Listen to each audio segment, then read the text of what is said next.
All right, it's about that time. Forward-thinking leaders. I'm your host, Mike. Let's get into it. You're alive in us. We're alive in you. All right, today I'm joined by one of our regular contributors here and a good friend of mine, Ben Jones. What's up, Ben? What's going on, everybody? Always happy to be here. Excellent. So how you feeling today? Feeling good, man. I'm feeling good, man. I think there's definitely room for us to kind of get into some deep topics here. Yeah, I think we got a good show for our listeners, Yeah. for sure. So today's topic is choose faith over fear. Ooh. That's right. I'm going to say again, choose faith over fear. And, the way I kind of look at it is that faith and fear are both extensions of belief. Faith is an extension of the belief that something good is going to happen. Fear is an extension of the belief that something bad is going to happen. So like when we face trials or situations in life, and we're going to face them, there's no way not to. We're going to face things in life that are uncomfortable or bring us into that faith or fear atmosphere. When we do, I kind of look at it as, am I gonna believe that something good is going to come out of this? Am I going to have that faith, or am I going to believe something bad is going to come out of this? Absolutely. And have that fear, of the situation. Yeah, man. And you know what? Also, it's a thought like, what is informing you, or who is informing you, right? Like, what are you connected to, and where are you spending most of your time or attention? And so, whichever one that is, depending on what situation you're in, that's what you're going to have the most confidence in, whether that is faith in a situation or fear. So it's all about where your focus is. Yeah, and I love that you say confidence, because that's actually downright scriptural. Faith is having confidence that what you hope for will come to pass, right? Wow. And so we talk a lot about having faith in God, for example. So faith is having the confidence that the words he said are true and that he's going to do what he said he would do. He'll come through, and I kind of think another way, like if you work at a job and I'm supposed to be off at 9 and my replacement's coming in, there's a real quick character test that comes in, right?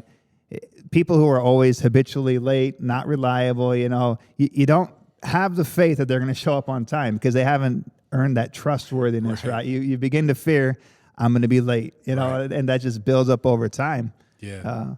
But I like what you said about having the confidence, because I think that's spot on. No, think about what you just said, though, right? So basically, you were talking about someone's patterns and how patterns build beliefs, right? That's good. Patterns build beliefs. So if I keep seeing something, whether it's positive or negative, there's a certain belief that kind of culminates from what I continually see. And so that's incredible. That's Yeah. incredible, man. That's a great point, and that takes me into thinking that we talk about our habits, which is patterns, right?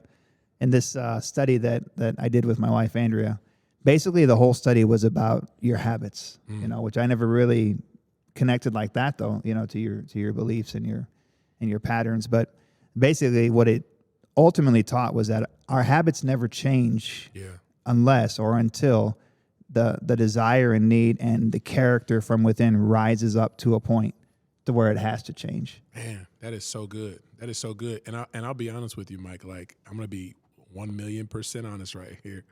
Like, this is one of the best topics that we could talk about right now, because a lot of us are dealing with fear.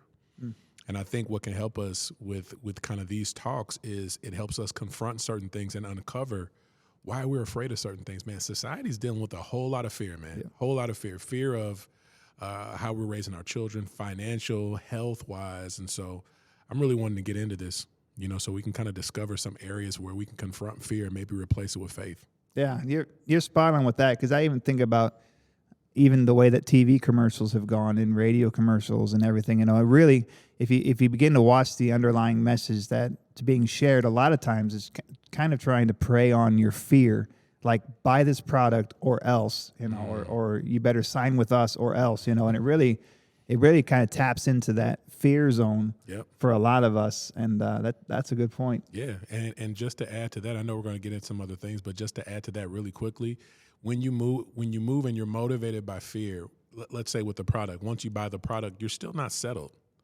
because just the acquisition of something doesn't mean that you believe it now. You're just trying to fill that hole until you get to the next situation or whatever. And so, man, it's just so deep. We can go so deep down the rabbit hole, man. Yeah, it's all temporary, right? Yeah, that's right. The solutions that man can come up with, I guess we could say, are often temporary. and just kind of a Band-Aid, trying to put a Band-Aid on a gushing wound. But yeah, so let me hear a story or a testimony or something you've got to say about faith over fear. Faith over fear, man. Faith over fear for me is so real. And here's the thing about it, is that this concept is like working out in real time for me and my family. I have a million stories, but I guess the most relevant right now is the fact that we have, my wife and I decided to plant a church, right? And that sounds very noble. I know in Christendom that sounds like, oh, that's amazing. You know, God is so good, right? Answering the call. Answering the call, right? And but you know what? But the thing about it is there are other details of it that they don't kind of come across the same when you're talking about like the summation of what you're doing. And so planning a church sounds awesome, but then when you have to leave a job and a consistent paycheck, Yeah. and you have two little babies, 3 years old, and one will be one in February. And so, or actually, yeah, it is February. So one will be one in a couple of weeks. And so those details of everything, you know, you're dealing with both at the same time. There's like this kind of dualistic thing going on where it's just like, man, I feel confident that I heard God, but it's not that I'm not having to confront some of these details that can incite fear at any given time. And so for us, you know, I'm reminded of a story that I'll get to in just a second, right? But for us, it's like having to immerse ourselves in God's presence. You know, I don't want to sound so churchy so early, but it's just kind of who I am. That's right? true, though. Yeah. So for us, we heard the Lord say, do a certain thing. And this is what's so funny about the Lord, right? He'll give you the bits and pieces. Mm-hmm. And I was talking to my wife about this and some of my friends that, you know, the reason why the Lord doesn't want to give you the whole story is because he wants to be enough. He wants to be enough. Obviously, if I told you the whole story, you're going to do this and you're going to do that, and then everything's going to be happily ever after. It's really not you connecting to him. You're persuaded by the information.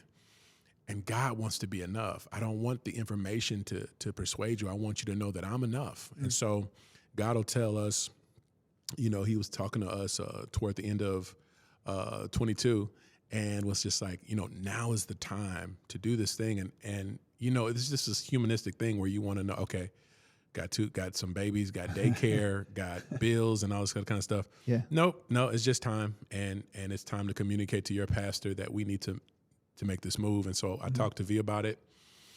And man, I'm trying to tell you, like, again, this is in real time, so we're still walking this out. But what's interesting, Mike, is what I found is that we said yes to him. It was a yes that we've given him. And after we said yes, we told the pastor, we told the church, and now it's just like, okay, we're out here now. Yep. Paycheck's about to stop. After we said yes, we were sweeping up our basement, like getting ready to get a couple people in there. Maybe one or two people would have joined us, but me and my wife were just like, look, God called us, he's enough, and we're going to do this thing. And so weeks after that, you know, we're in our basement just like, how we're going to do this. Weeks after that, we started getting calls of people offering their building.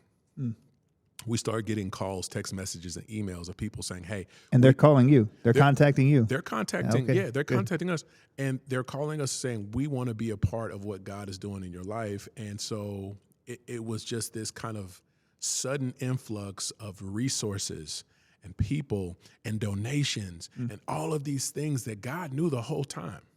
Yeah. God knew the whole time he wanted us to give him that yes, but I didn't want those things to be the thing that got you to commit. I want to be that thing. I want to be that one. I want to be that source. So yeah. Now that's perfect.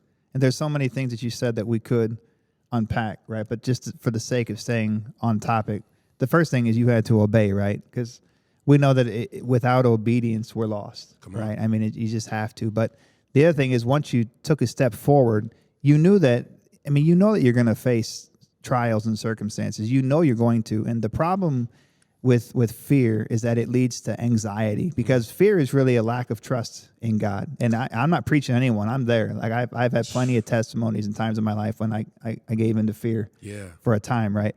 But really, it's choosing not to trust God, and so that fear turns to anxiety, and you know, anxiety is a problem because it leads to lack of sleep, it leads to bad habits, to no peace of mind, it leads to even your overall health and wellness just drops down when you're in a state of anxiety. So what you're talking about, you didn't have all the pieces, but you listened to God, you obeyed, you went. And when you face circumstances, I'm sure they weren't all easy. Correct. And I'm sure that maybe you didn't instantly react to everything, the perfect way you wish you would have. But overall, That's right. but overall, you kept your trust in God. And overall, he was the one who opened up the doors and prepared the way. Man, give us this day our daily bread, right? So it's a daily choosing. It's a daily yes, right? Monday's yes won't satisfy you on Wednesday, right? You have to get up and say yes every single day, spending time in his presence. And think about it like this. This is something that I always say, Mike, man. I say, and this is a series kind of I preached on, but the idea is that grace is waiting for you.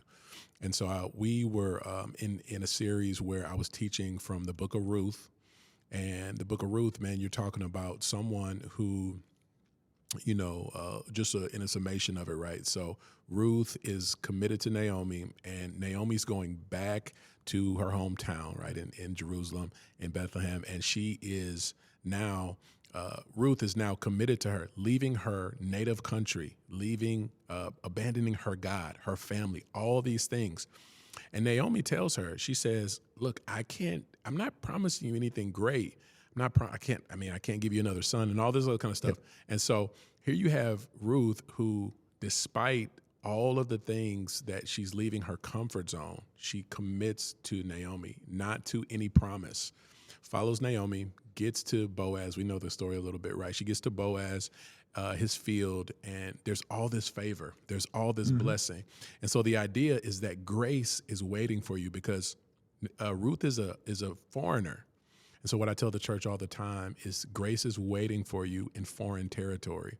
And most of the time it's where you're uncomfortable, right? And so the moment you make that commitment to your Naomi, or right, for us to Christ, and he'll take us into foreign territory, but when you get there, you'll see grace is waiting for you.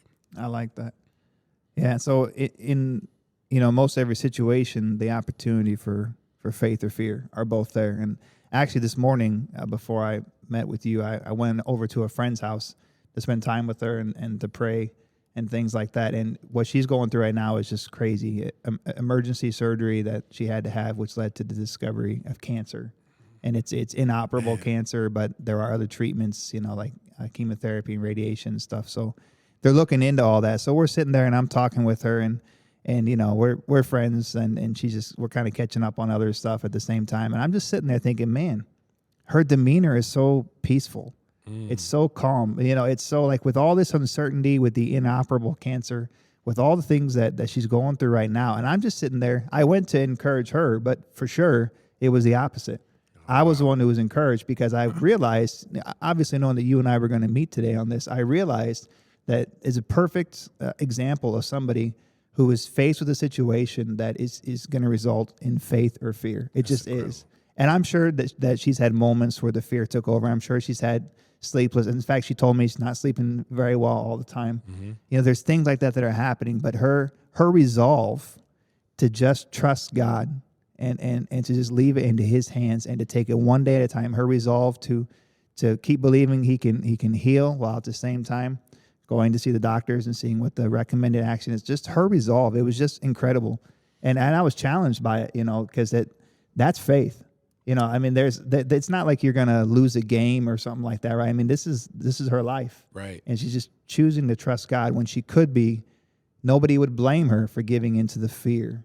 And do you know that actually ministers more effectively and louder, just that disposition when somebody chooses it? You think about it like this. When you choose faith over fear, it's not just for you. I mean, it's literally the story you just said. When you choose faith, that emanates, that kind of comes off of you, and people can sense, especially people who know your situation. They say, why is it that you're still smiling? Why are you still laughing? Why are you still at peace? It opens the door to conversation, and then it also just gives a message that there must be something even deeper than your surface situation, like the details of it or whatever. And so, that's incredible, dude. That's incredible. Yeah, I was challenged for sure. Well, look, Ben, I love it. We could talk probably all day long, but this is why we're going to have more episodes with you coming on and us together and collaborating. And just to kind of end this one out, just as a recap, it's called Choose Faith Over Fear because I understand they're both present. Faith and fear have an opportunity to come about in any circumstance. And it's just really about trusting God And like you said, going for that daily bread and believing that he is more than enough, not only for today, but even for tomorrow. And I'm going to end by reading this passage from Psalm 18, 1-6. It says, I will love you, O Lord, my strength. The Lord is my rock and my fortress and my deliverer, my God, my strength, in whom I will trust, my shield and the horn of my salvation, my stronghold. I will call upon the Lord who is worthy to be praised. If you were raised in the church in the 80s and 90s, that was the song, like, I will call upon the Lord. Huge song that went on that came from this, right? So, shall I be saved from my enemies? The pangs of death surrounded me, and the floods of ungodliness made me afraid. The sorrows of Sheol surrounded me. The snares of death confronted me. And then here it is. In my distress, I called upon the Lord and cried out to God. He heard my voice from his temple, and my cry came before him, even to his ears. He is a faithful, good Father who listens and who loves us so much. So we encourage everyone today.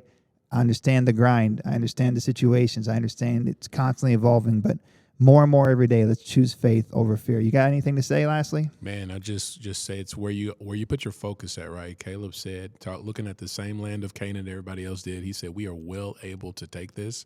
And it was because of the promises of God. So the more we focus on what God has said in our situation, as opposed to the details, the more we can choose faith over fear. I love it. I love it. So that's it for today.